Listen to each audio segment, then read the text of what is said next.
Let's see how this turns out.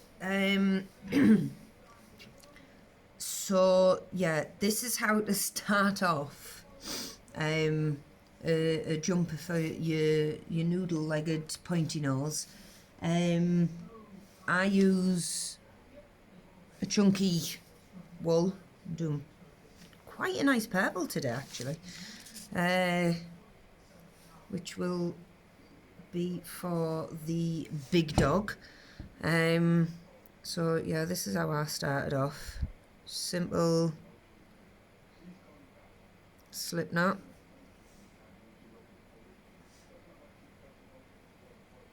Which, God, this is chunky. To do of the first one, and then all I do is I just keep looping it round, which when using obviously the biggest loom going, well, biggest loom I own, which I got from Amazon. Yeah, it's just your fingers get caught in. Yeah, just keep looping it round.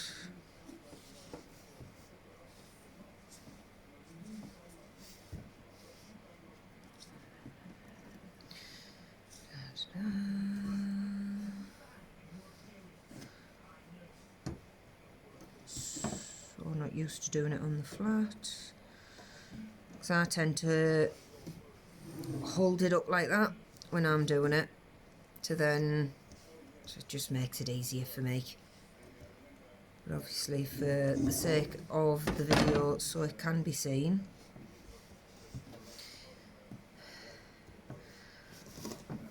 doing it like this. Oh crap.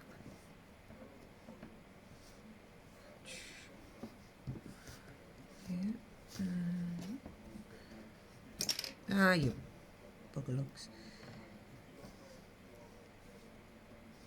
Oh yeah, there may be swearing. I don't really have a filter. I do apologise now, but I'm easier at showing and giving a verbal instruction than I am attempting to write it down. So then round and then round again.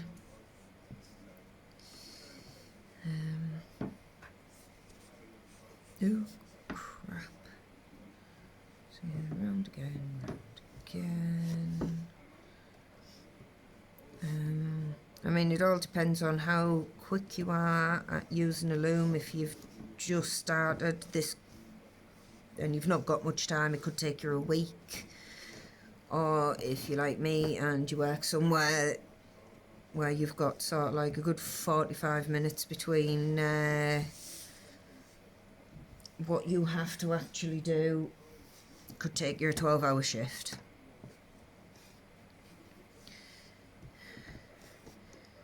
The joy of my job. Oh, dar you.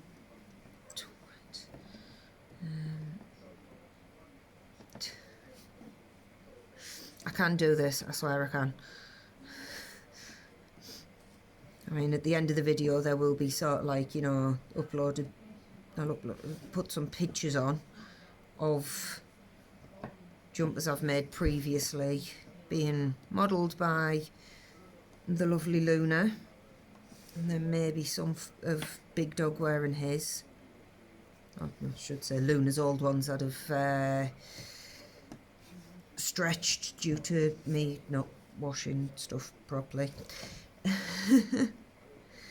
But, right, and then there's that little thing that I'll just do that with, and then it's basically a case of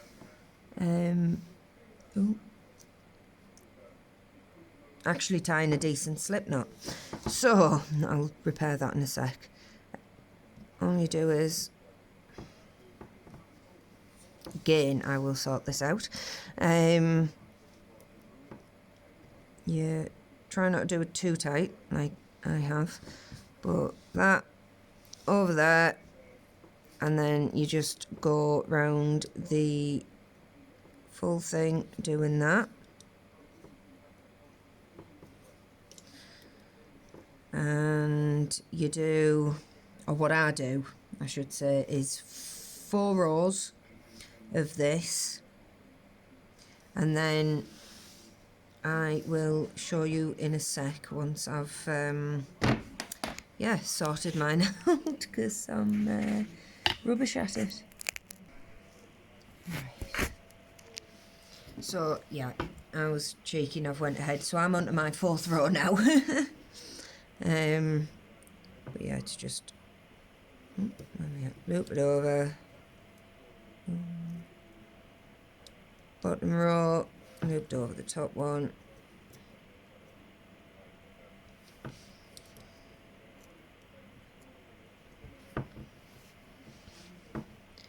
Now, because this is for Big Dog, and Big Dog is a 40-kilogram greyhound who,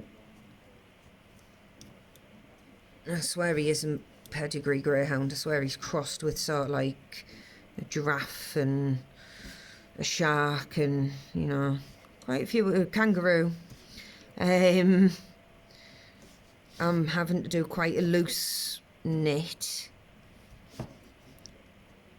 because this loom, which I can't seem to source any bigger ones that I can work with, yeah, because this loom's the biggest I've got. I'm having to do like a looser knit, which, you know, because it's chunky wool, it suits him.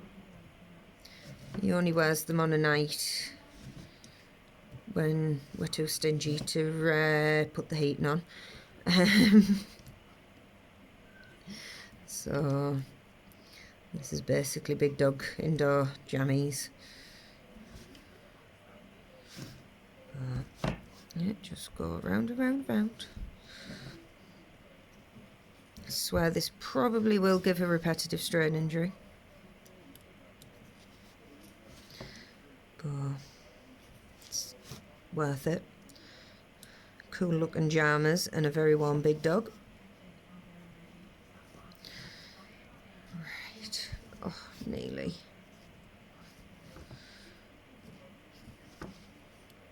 Right, and that is the 4th row done. So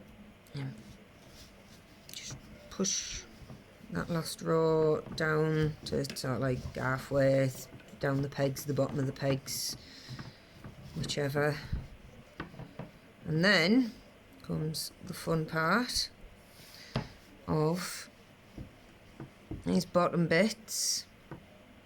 Pick one up, loop it over, and then if you're anything like me, you get slightly confused as to which one goes next. And this creates your 5th row and also neatens up the bottom, so it's not looking loose and raggy, and yeah, gives it sort of like, just makes it neater.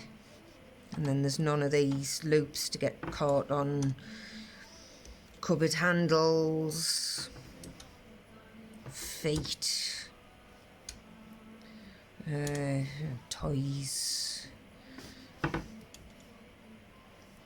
To be honest, it's a greyhound, so, you know, just, yeah, he's likely to get it caught on his nose as he's sort of like roaching and sleeping in the various strange but fascinating positions they manage to get themselves into for sleeping.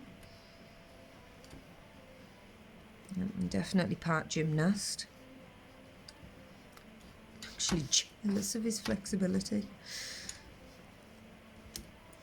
But, oh. Yeah. Can't do it. And then let's get confused on this last one. There we go. I'll be professional, I'll use the hook. So then it's just same again, bottom one over the top one.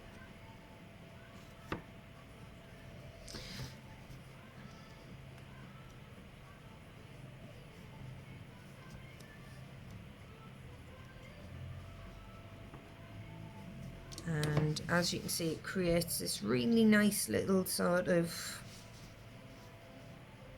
hem. I don't know technical terms, it looks nice.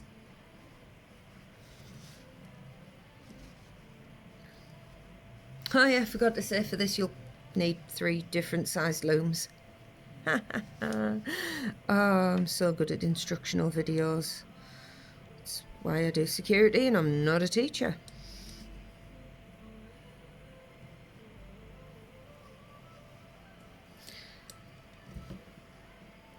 Or a cameraman, because I can guarantee this video is going to be absolute bollocks.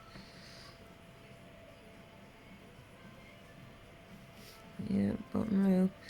Now, depending on the size of your dog, I mean, if you've got, you know, tiny little crazy whippet, you will not need the biggest loom. You'll probably need sort of like the second biggest loom.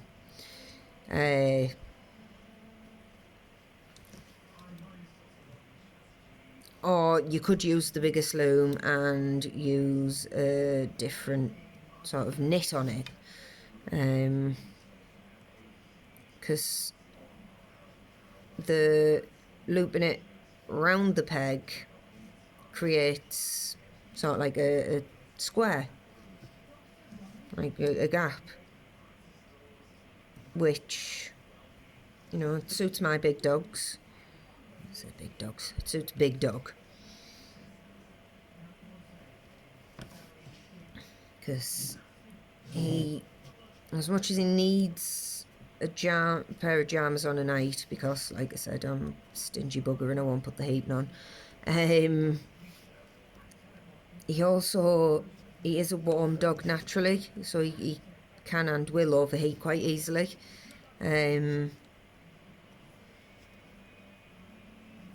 So he's one of these that outside walks, he is naked. Unless it's raining, then he has a little rain sheet on. Now, Luna Dog is the complete opposite. She's a little heat fiend. So she gets a different knit altogether. And I will show you what I call the big dog knit and the loony knit. There are proper names for them. I just don't know them. And, yeah.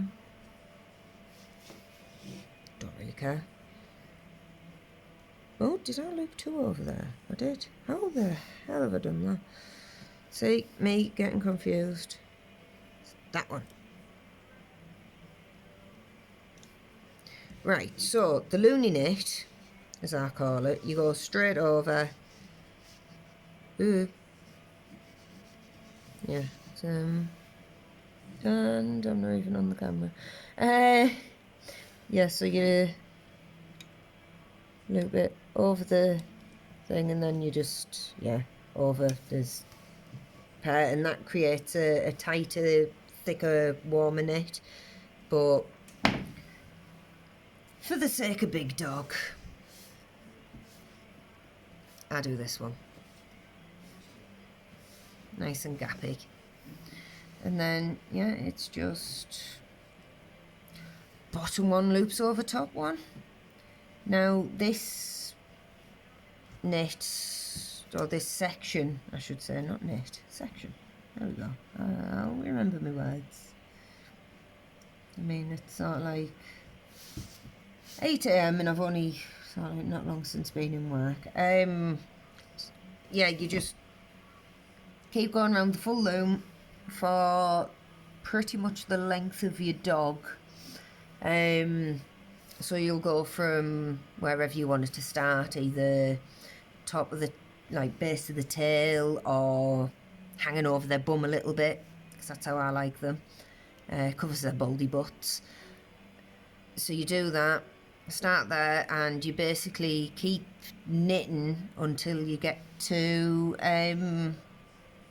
just behind the front legs, and then comes the fun part, which is awesome. But yeah, it's just basic sort of, just keep, oh, these bloody pegs, keep doing this, sort of like, you know, bottom row of the top row.